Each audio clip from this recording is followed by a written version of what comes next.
السلام علیکم دوستو، آپ سب کو کہانی گھر میں خوش آمدید۔ دوستو، آج جو کہانی میں آپ کو سنانے جا رہا ہوں اس کا نام ہے داستان ایمان فروشوں کی۔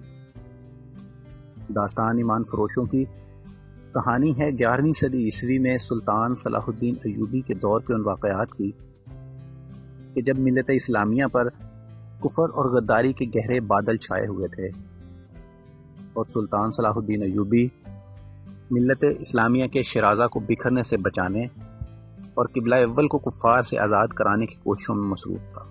تو دوستو، آئیے چلتے ہیں کہانی کے آج کے حصے کی طرف۔ نصف شب کے بعد صلاح الدین ایوبی اس خوشنما خیمے میں داخل ہوا جو ناجی نے اس کے لیے نصب کرایا تھا۔ اندر اس نے قالین بچھا دیے تھے۔ پلنگ پر چیتے کی کھال کی مانند پلنگ پوش تھا۔ فانوس جو رکھوایا تھا اس کی ہلکی نیلی روشنی صحرا کی شفاف چاندنی کی مانند تھی اور اندر کی فضا عطربیز تھی۔ خیمے کے اندر ریشمی پردے آویزاں تھے۔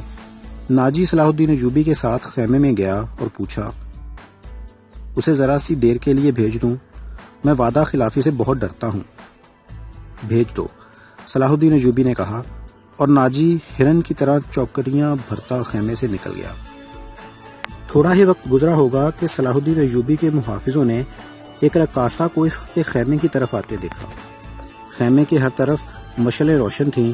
روشنی کا یہ انتظام علی بن سفیان نے کرایا تھا تاکہ رات کے وقت محافظ گرد و پیش کو اچھی طرح سے دیکھ سکیں۔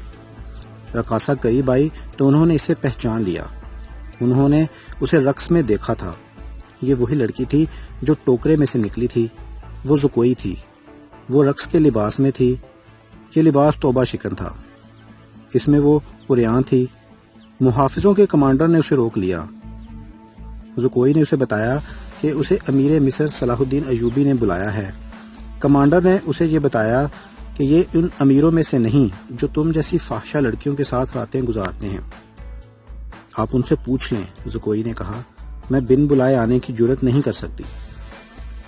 ان کا بلاوا تمہیں کس طرح ملا؟ کمانڈر نے پوچھا۔ سالار ناجی نے کہا ہے کہ تمہیں امیر مصر بلاتے ہیں، زکوئی نے کہا۔ آپ کہتے ہیں تو میں واپس چلی جاتی ہوں۔ امیر نے جواب طلبی کی تو خود بھگت لینا۔ کمانڈر تسلیم نہیں کر سکتا تھا کہ صلاح الدین ایوبی نے اپنی خوابگاہ میں ایک رقاصہ کو بلایا ہے۔ وہ ایوبی کے کردار سے واقف تھا، اس کے اس حکم سے بھی واقف تھا کہ ناچنے گانے والیوں سے تعلق رکھنے والے کو 100 درے لگائے جائیں گے۔ کمانڈر ششو پنج میں پڑ گیا۔ سوچ کر اس نے جرت کی اور صلاح الدین ایوبی کے خیمے میں چلا گیا۔ ایوبی اندر ٹہل رہا تھا۔ کمانڈر نے ڈرتے ڈرتے کہا کہ باہر ایک رقاصہ کھڑی ہے، کہتی ہے کہ حضور نے اسے بلایا ہے۔ صلاح الدین ایوبی نے کہا، اسے اندر بھیج دو۔ کمانڈر باہر نکلا اور زکوئی کو اندر بھیج دیا۔ محافظوں کو توقع تھی کہ ان کا امیر اور سالار اعظم اس لڑکی کو باہر نکال دے گا۔ وہ سب اس کی گرجدار آواز سننے کے لیے تیار ہو گئے، مگر انہیں ایسی کوئی آواز نہ سنائی دی۔ رات گزرتی جا رہی تھی۔ اندر سے دھیمی دھیمی باتوں کی آوازیں سنائی دینے لگیں۔ محافظ دستے کا کمانڈر بے قراری کے عالم میں ادھر ادھر ٹہلنے لگا۔ ایک محافظ نے اسے کہا، کیا یہ حکم صرف ہمارے لیے ہے کہ کسی فحشہ کے ساتھ تعلق رکھنا جرم ہے؟ ہاں، اس نے جواب دیا، حکم تو صرف ماتحتوں کے لیے اور قانون صرف رعایا کے لیے ہوتے ہیں۔ امیر مصر کو درے نہیں لگائے جا سکتے؟ بادشاہوں کا کوئی کردار نہیں ہوتا، کمانڈر نے جل کر کہا۔ صلاح الدین ایوبی شراب بھی پیتا ہوگا۔ ہم پر جھوٹی پارسائی کا روب جمایا جاتا ہے۔ ان کی نگاہوں میں صلاح الدین ایوبی کا جو بت تھا وہ ٹوٹ پھوٹ گیا۔ اس بت میں سے ایک عربی شہزادہ نکلا جو عیاش اور بدکار تھا، پارسائی کے پردے میں گناہ کا مرتکب ہو رہا تھا۔ ناجی بہت خوش تھا۔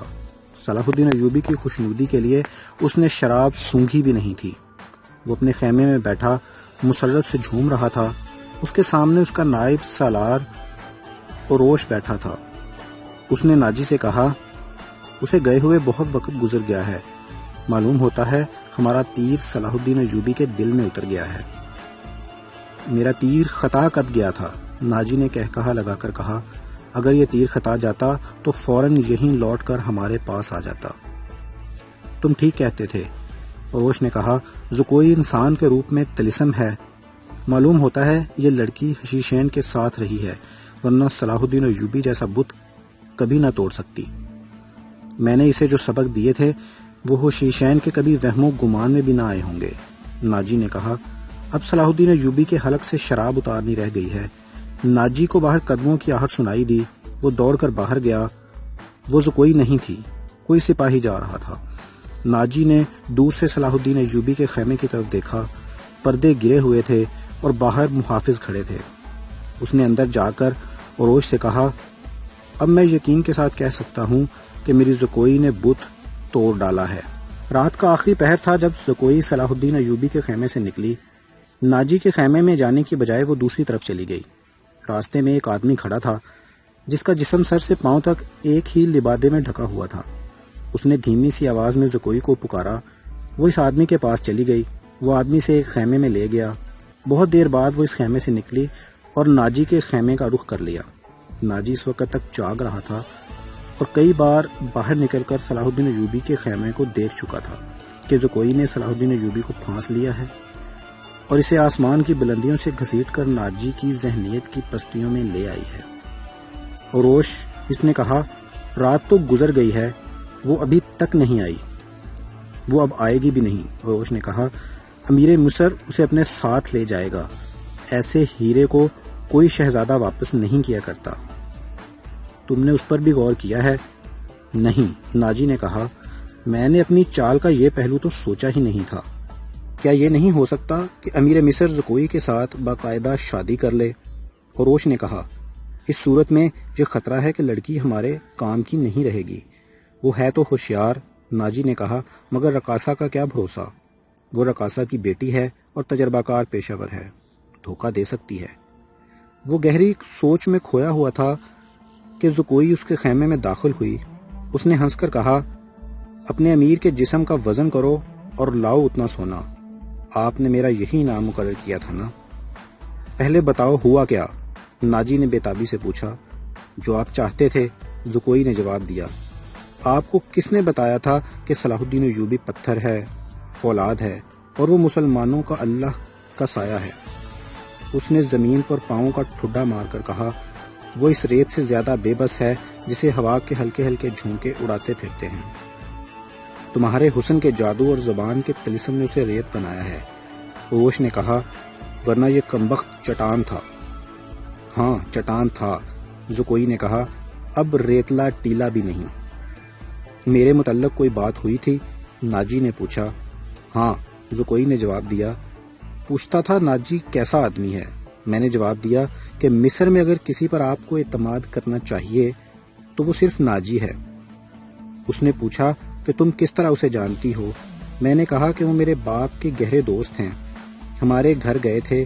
وہ میرے باپ سے کہتے تھے کہ میں صلاح الدین ایوبی کا غلام ہوں، مجھے سمندر میں کودنے کا حکم دیں گے تو کود جاؤں گا۔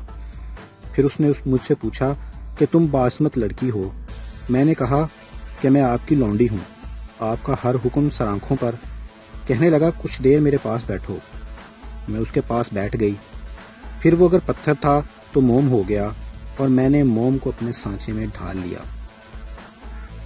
اس سے رخصت ہونے لگی تو اس نے مجھ سے معافی مانگی۔ کہنے لگا، میں نے زندگی میں پہلا گناہ کیا ہے۔ میں نے کہا، یہ گناہ نہیں، آپ نے میرے ساتھ دھوکہ نہیں کیا، زبردستی نہیں کی، مجھے بادشاہوں کی طرح حکم دے کر نہیں بلایا، میں خود آئی تھی، پھر بھی آؤں گی۔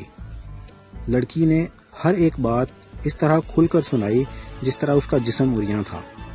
ناجی نے جوش مسرت سے اسے اپنے بازوؤں میں لے لیا۔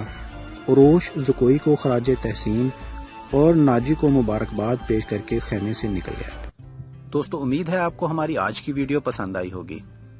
مزید اچھی اور معلوماتی ویڈیوز کے لیے میرے چینل کو سبسکرائب کرنا اور بیل آئیکن کے بٹن کو پریس کرنا مت بھولیے گا تاکہ ہماری آنے والی ویڈیوز کی اطلاع آپ کو بروقت ملتی رہے۔ شکریہ، اللہ حافظ۔